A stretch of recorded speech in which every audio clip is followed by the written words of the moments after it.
ভালোবাসি কথাটা শোনার পর আপনার এই কথার ওপর নির্ভর করে নিজের জীবনটাকে নতুন রঙে রঙিন করার স্বপ্ন দেখছে, তাই না?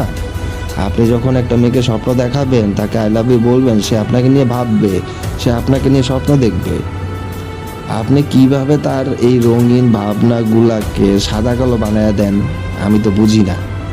তাই বলি কি, কাউকে ভালোবাসি বলার আগে না অন্তত একটা বার ঠান্ডা মাথায় ভাবেন আপনি তাকে সারা জীবন ভালোবাসতে পারবেন কি না, সারা জীবন তার হাতে হাত রাখতে পারবেন কি না, সারা জীবন তার প্রতি আসক্ত থাকতে পারবেন কি না, সারা জীবন আপনার বলা এই ভালোবাসি কথাটার মর্যাদাটা রাখতে পারবেন কি না, এই জিনিসটা আগে ভাবেন। আপনি তার প্রতি আপনার মধ্যে ফিলিংস কাজ করে কিনা জাস্ট প্রথমে এই জিনিসটা ভাবেন।